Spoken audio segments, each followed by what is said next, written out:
Kenapa? Bagaimana caranya biar kamu tidak gampang di layoutin orang gitu loh. Jadi accounting, bisa finance, bisa juga pajak. Kalau kamu bisa 3 ini, saya mau tanya, gaji kamu tuh nggak mungkin nggak naik.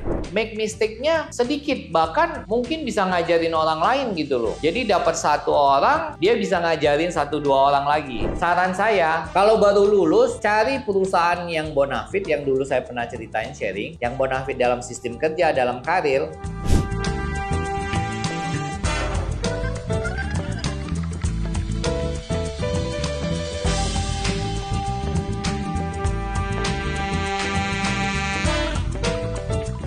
Halo Happiest People, ketemu lagi bersama saya dengan Gunawan Lawa dalam Ngobrol Bareng Gunawan.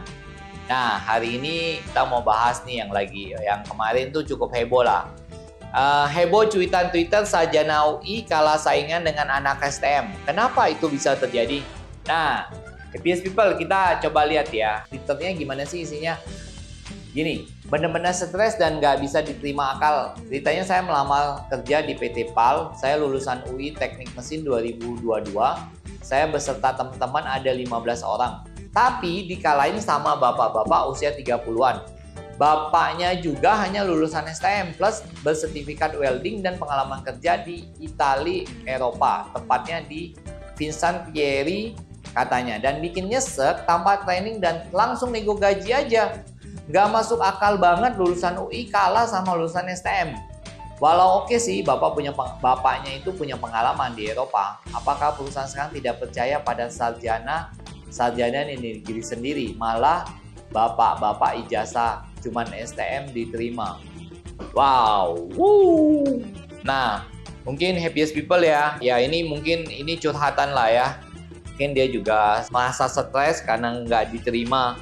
Nah, kalau menurut saya ya, mungkin yang perlu diketahui ya buat Happiest People, mungkin yang sarjana, yang baru lulus gitu ya.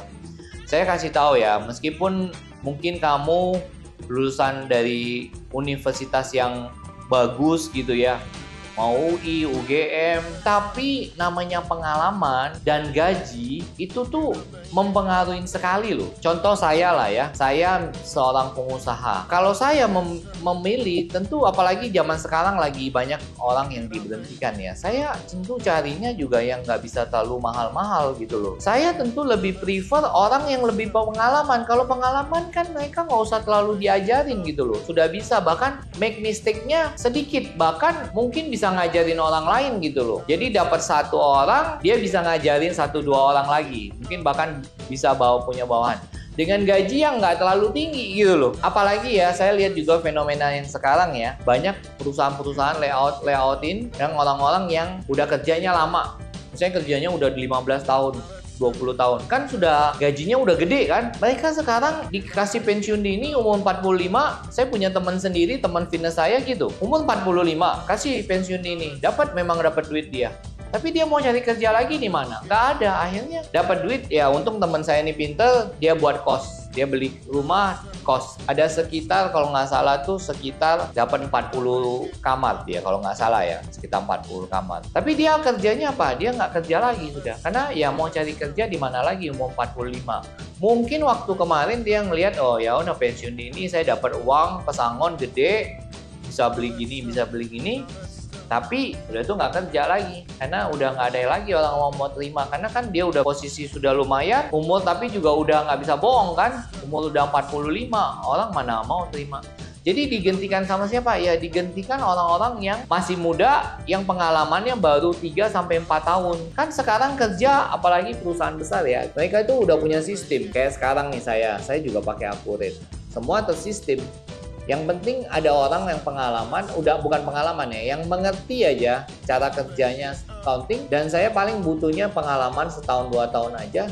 Udah, nggak perlu yang pengalaman sampai 10 tahun. Karena apa? By system. Yang penting ada 1 orang supervisor aja yang jagain, ya udah kelar. Nah, jadi Happiest People, kamu harus tahu ya, kalau yang terjadi seperti ini, buat saya tuh sangat masuk akal. Kenapa orang lulusan UI bisa dikalahkan oleh anak STM umur 30-an, tapi dia punya pengalaman. Pengalamannya inilah yang membuat orang ini kenapa langsung diterima, dan langsung nego tanpa training, karena kan dia sudah ada sertifikatnya gitu loh. Jadi buat happiest people, saran saya kalau baru lulus cari perusahaan yang bonafit, yang dulu saya pernah ceritain sharing, yang bonafit dalam sistem kerja, dalam karir. Tapi kamu nih gaji nggak usah terlalu besar-besar banget. Kalian pernah ingat nggak tahun 2019 tuh ada orang yang nolak gaji 8 juta yang dari UI. Jadi dia bilang ini, jadi tadi gue diundang interview kerja perusahaan lokal dan nawarin gaji kisaran 8 juta doang. Meskipun gue fresh graduate, gue lulusan UI Pak, Universitas Indonesia. Jangan disamain dong sama fresh graduate dengan kampus lain. Level UI mah udah kayak perusahaan luar negeri. Kalau lokal mah oke aja, asal harga cocok. Ya aku nggak tahu ya, ini orang gimana ya. Apakah udah dapat kerja atau belum sampai sekarang? Dia nggak tahu ya, mungkin karena teman kita ini dia mungkin kan baru, belum pengalaman. Ya biasalah, bisa mengerti lah gitu loh. Memang UI akhirnya juga menjawab ya, itu individu orang tidak bisa digeneralisirkan. Kita serahkan saja pada pasar, itu individu orang saja. Jadi saya melihatnya gini loh, perusahaan tuh maunya biaya serendah mungkin. Jadi kan profit bisa sebesar mungkin. Di mana-mana kan selalu begitu kan. Jadi menurut saya yang lebih penting itu kan pengalaman. Jadi yang penting kalau menurut saya, kalau kamu memang lulusan yang bagus, dapat lulusan yang bagus, yang penting itu kamu dapat dulu pekerjaan dari perusahaan juga yang bonafit dengan sistem kerja yang bagus dan jenjang karir yang juga bagus. Jelas gitu loh. Gaji gak usah gede-gede banget. Yang penting UMR udah cukup. Carilah pengalaman. Nah, setelah kamu bekerja misalnya 2 tahun, 3 tahun, kamu kan bisa dong negosiasi gaji.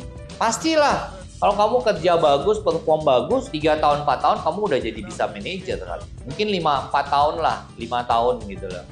Mungkin kamu kalau kerja bagus, 3 tahun bisa jadi supervisor. 5 tahun bisa jadi manajer. Gaji udah gede pasti kalau di perusahaan gede. Mungkin bisa di atas 10 lebih. 12, 13, atau 15 kayak gitu. Jadi pengalaman itu tidak bisa membohongin lah. Pengalaman itu jauh lebih penting daripada hanya nilai-nilai kamu di kuliah. Pengalaman itu guru yang sangat berharga. Karena dengan pengalaman kita kesalahan-kesalahan yang dibuat itu jauh lebih kecil. Ide-ide ataupun masukan-masukan, saran-saran kalau orang udah pengalaman lebih bagus gitu loh. Misalnya kayak kita lah masak gitu loh. Masak kan kalau kita nggak pengalaman menakutkan loh. Ada api, percik-percik kayak gitu. Tapi kalau orang udah pengalaman kan lebih gampang, lebih simpel gitu loh. Nah, seperti itu. Sama seperti halnya kerja. Jadi, menurut saya kita kerja dulu, dapat pengalaman. Kalau kamu masih nggak cocok di suatu tempat itu, gajinya kamu pindah. Tapi kamu udah pengalaman. Saya yakin banget gaji kamu akan jauh bisa lebih besar lagi. Nah, happiest people. Sekarang kita mau pikir coba. Kalau kamu fresh graduate kan, tadi kita udah bilang tuh kamu udah dapat pekerjaan kan, kalau mau. Nah, bagaimana sebenarnya yang diperlukan, istilahnya value-value apa sih yang yang kamu tanam di dalam diri kamu, biar kamu ini bisa dipertahankan. Tadi kan saya cerita tuh kalau orang ada teman saya, umur 45, 46, akhirnya di layout, memang dikasih pesangon, tapi istilahnya dikeluarkan secara halus lah gitu loh. Karena perusahaan nggak mau cari yang murah. Nah, bagaimana itu biar tidak terjadi sama kamu? Pertanyaannya kan. Nah, ini ada beberapa tips. Nah, tipsnya itu ini simpel aja, saya cuma 2, tapi saya akan cerita kenapa, bagaimana caranya biar kamu tidak gampang di layoutin orang gitu loh. Ya, pertama gini, kamu fokus untuk yang ini fresh graduate ya. Kamu fokus pada pekerjaan sekarang, jangan mencabang. Maksudnya gini loh, jangan karena uangnya kurang gitu, nggak terlalu banyak, kamu kedua, 3 pekerjaan gitu loh. Akhirnya membuat kamu capek, kemudian performance kamu nggak maksimal. Kamu fokus aja lah pada pekerjaan satu, sudah. Kerjakan dengan maksimal, memberi yang terbaik. Kemudian kedua, kamu harus tambah pengetahuan, pengalaman, dan network. Maksudnya itu apa? Ya, kamu cari ilmu, kamu ambil kursus di luar jam kantor, kamu ikut seminar, ikut membangun network juga gitu loh. Jadi kamu kaya gitu loh, kaya akan pengetahuan, kaya akan ilmu gitu loh. Itu kan tips kedua ya, kamu harus nambah pengalaman. Nah, gimana nih aplikasinya? Contohnya lah ya, saya kasih contoh satu ya. Nah, ini kamu terapin, saya yakin banget ya, kamu tidak akan pernah diberhentikan. Bahkan kamu juga mungkin akan dikasih gaji naik. Gimana nih caranya? Tidak diberhentikan, tidak di layout, tapi gaji kamu bisa dinaikin. Nah, caranya kayak gini. Misalnya saya kasih contoh aja lah ya. Misalnya seorang accounting ya, satu jabatan accounting. Accounting mungkin kamu waktu belajar masuk accounting memang ambil. Tapi kamu belajar juga dong namanya finance, keuangan. Jadi accounting kamu ngerti, kamu finance juga ngerti. Bahkan kamu juga bisa di bidang piutang. Jadi kamu sudah accounting kamu ngerti, bikin laporan keuangan kamu ngerti apa kayak gitu ya. Kalau bisa kamu juga bantu di finance. Finance itu apa? Ya ngatur pengeluaran, pemasukan gitu loh. Nagih juga piutang gitu loh, bisa nagih juga. Kalau finance kan cukup besar juga pekerjaannya, cukup banyak. Bahkan kadang harus terima uang. Tapi kadang ya memang ada perusahaan tertentu ya nggak mau, mereka pisahin antara finance dengan accounting kan. Jadi apa? Kalau misalnya ada perusahaan yang mau, ya kamu belajar. Nah, apalagi yang bisa kamu tambah? Ya kamu tambah di pajak. Jadi accounting, bisa finance, bisa juga pajak. Kalau kamu bisa 3 ini, saya mau tanya, gaji kamu tuh nggak mungkin nggak naik. Gaji kamu nggak mungkin cuma dipertahankan di gaji seorang accounting, nggak mungkin kan? Kamu bisa nego, mungkin kalau bos kamu nggak mau naikin ya kamu yang nego dong. Kamu nanya, saya udah jadi accounting, saya udah jadi finance, saya juga jadi pajak gitu loh. Nah, seperti itu kamu naik perusahaan dengan senang hati naikin kamu. Kita nggak mungkin juga perusahaan kalau sudah kamu punya 3 pekerjaan kayak gitu, dia mau lewatin kamu, mau keluarin kamu, nggak mungkin. Karena kamu udah banyak banget gitu loh pegang loh. Dengan gaji seorang accounting mungkin plus 10% atau plus 20%, tapi dia dapat tiga orang gitu loh. Coba kita bayangkan lah ya, misalnya ya kamu gaji 3 juta, kamu bisa nggak naik misalnya 6 juta atau 7 juta? Ya sangat mungkin. Kenapa? Karena orang accounting gaji 5, kalau misalnya finance juga 5, kalau pajak juga 5, udah 15 dia. Nah sedangkan dia cuma bayarnya setengah dari itu. Tapi kamu bisa kerjain semua ya, tapi harus kamu kerjain dengan baik, benar, dan tepat ya. Jangan kamu bikin alasan, wah saya banyak banget kerjaan, jadi saya nggak bisa, kerjanya nggak bisa tepat, nggak bisa ini ya, nggak bisa dipakai juga nanti. Jadi ingat, kita juga harus bekerja baik dan benar gitu loh, meskipun kita dapat pekerjaannya. Itu kan soal kapasitas saja. Soal cara bagaimana kita pertama mengatur, manage waktu, bagaimana kita manage pekerjaan juga.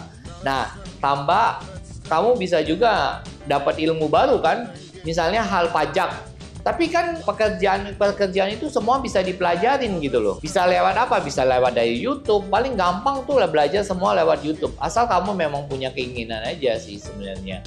Memang effortnya pasti lebih dong. Kamu kasih waktu. Tapi kamu belajarnya kan banyak gitu. One day, kalau kamu rasa kamu udah kuasain semua, kamu bisa loh cari, misalnya bos kamu udah tetap nggak mau naikin gaji kamu. Ya kamu kuasain dulu, jagoin dulu, setelah itu kamu pindah ke perusahaan lain. Pasti gaji kamu langsung 2 kali lipat. Saya berani jamin. Kenapa? Kamu udah bisa 3 gitu loh. Bisa accounting, sudah bisa finance juga. Dan kamu juga jangan level staff lagi atau level supervisor. Kamu harus carinya langsung manager gitu. Jadi kenapa? Karena kamu udah menguasai 3 hal gitu. Tapi harus yang benar ya. Maksudnya bekerja baik, bekerja jujur, dan kerja yang cermat gitu loh, yang teliti gitu loh. Zaman sekarang tuh banyak yang layout. Jadi kalau kamu masih berpikir gaya lama, gaya pokoknya saya cuma mau tahu pekerjaan saya ini dan saya ngerjainnya cuman ini aja, saya pekerjaan saya A, saya cuma taunya A doang.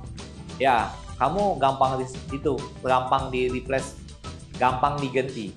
Jadi hal seperti itu ya, pola pikir kita harus beda. Kita harus belajar banyak. Tapi ya penting pertama kita tentu memasterin atau kita menjagoin atau kita expertise-nya juga di satu bidang dulu. Jangan banyak bidang dulu. Tetap misalnya accounting ya udah, kita memang kalau baru fresh graduate kamu masterin dulu di situ gitu. Baru setelah itu kamu menambah 1, 2, 3 gitu. Dan kemudian lebih bagus lagi kalau kamu menambah leadership. Jadi kamu bisa jadi pemimpin. One day kamu bisa jadi direktur malahan. Jadi sudah jago, tambah-tambah ilmu, tambah leadership, belajar leadership gitu loh. Belajar memimpin pelan-pelan gitu. One day tinggal tunggu aja, kesuksesan itu akan mencari kamu, mengejar kamu katanya. Dan uang juga akan mengejar kamu. Berkat-berkat juga akan mengejar kamu. Asal kamu memberi yang maksimal dari diri kamu. Demikian Happiest people, kita kembali lagi di dalam kesempatan yang beda. Saya berharap dengan sedikit sharing dari saya, kamu bisa maju, bisa sukses dalam berkarir dan bisa happy ya. Jangan lupa subscribe ya, dan juga komen, aktifkan notifikasi ya, karena biar channel ini lebih cepat berkembang dan juga saya punya api semangat berkobar-kobar untuk bisa membuat channel ini terus. Jangan lupa subscribe dan komen ya. Bye.